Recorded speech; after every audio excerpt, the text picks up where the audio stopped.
Welcome. David Shapiro, the man that most CNBC viewers would like to have coffee with, will be with us in about 15 minutes.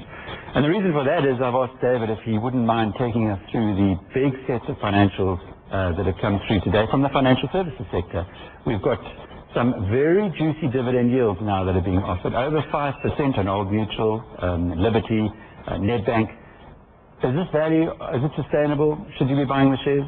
David will give us his insights in just a little while. But before that, we're going to be talking to the new deputy chief, or the deputy chair, of an international group, an international organization that looks after public sector accounts. Now, coming from South Africa, Erna Swart, it's, I suppose, a little strange that someone from our country, where we have got a bit of a spotty record in the public sector account, should be at such a senior position in such an august body. But I presume it's going to give you more clout to sort out what we have problems with at home. I hope so.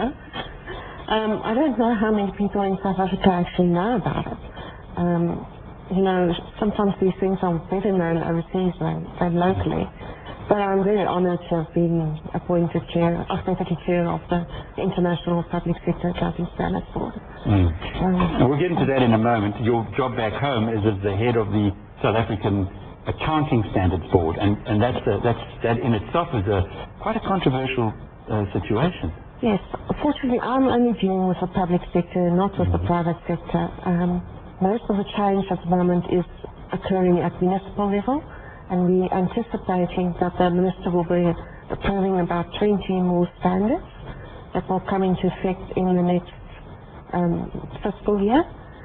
And that will result in significant changes in financial statements of municipalities, and hopefully more transparency, and provide the information that investors and ratepayers will have to understand what the municipality is doing with the funds, and where the problems are, and why there are such a shortfall in capital investment. So, if you don't get the numbers right, or if you can't measure it, you can't manage it. Exactly, exactly. And previously they were on a mixture of fund accounting and accrual accounting, and assets were a bit of a disaster. So the changes are far-reaching. We have capacity and skill shortages. There's difficulty in doing the valuations, and they need to do valuations in the first year that they recognize these assets. Let's talk about the skill shortages, if you would, for a moment. We know that in the private sector, it's very tough to get accountants. New accountants come out of after writing the board exam and are snapped up by the international market. Is it a similar difficulty in the public sector? It's worse, because we can't match the salaries that's being offered in the private sector.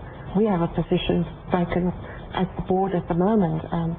But yeah, it's very difficult. The salaries aren't comparable. The salaries that I see being advertised in the market isn't going to attract the people that they need, the people with the right skills. So how do you address that?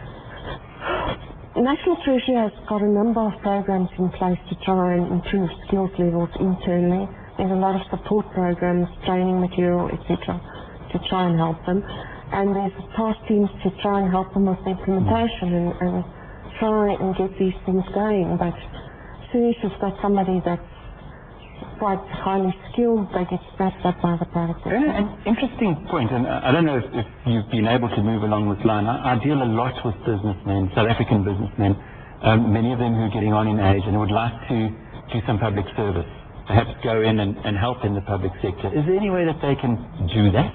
Yes, there is. SAICA, for example, the South African Institute of Chartered Accountants, have a database where they provide names and contacts to government to get hold of these people.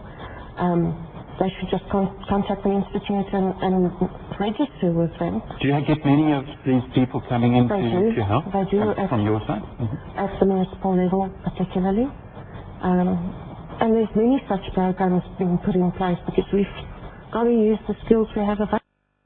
The problem is, even with the old bullets coming back to the party, there's not enough.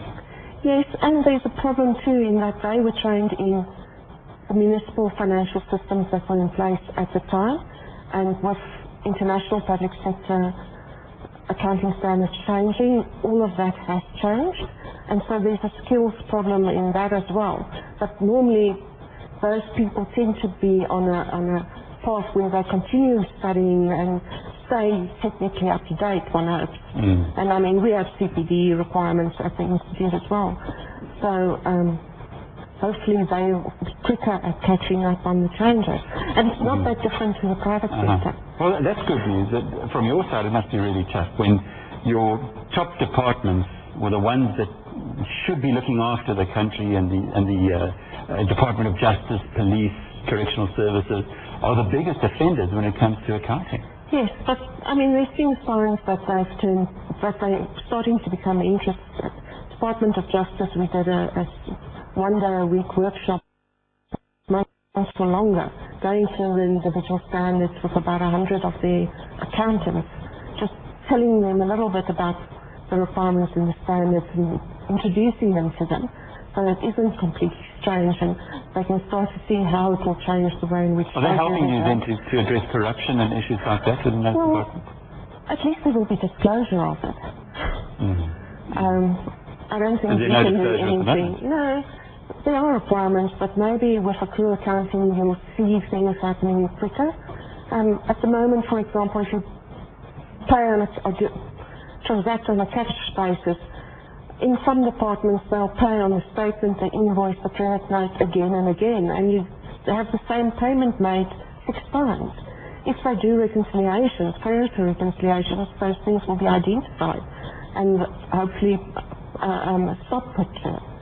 So it's pretty easy then, if you are a miscreant or a deviant, to bribe the system. Yes, I think it is easy. And only with proper accounting standards will you be able to stop that. Proper internal control, and hopefully by implementing changed accounting standards, it will introduce those changed internal controls, and hopefully the management structures will pick up those things sooner rather than later. But when management's involved, there's not much that you can do about it.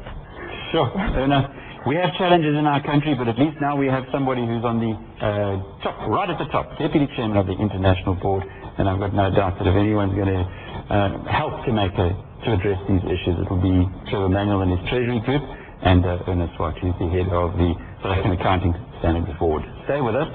David Shapiro up next, and we'll be looking at some shares that reported in the past week and whether or not they offer value. Should be interesting.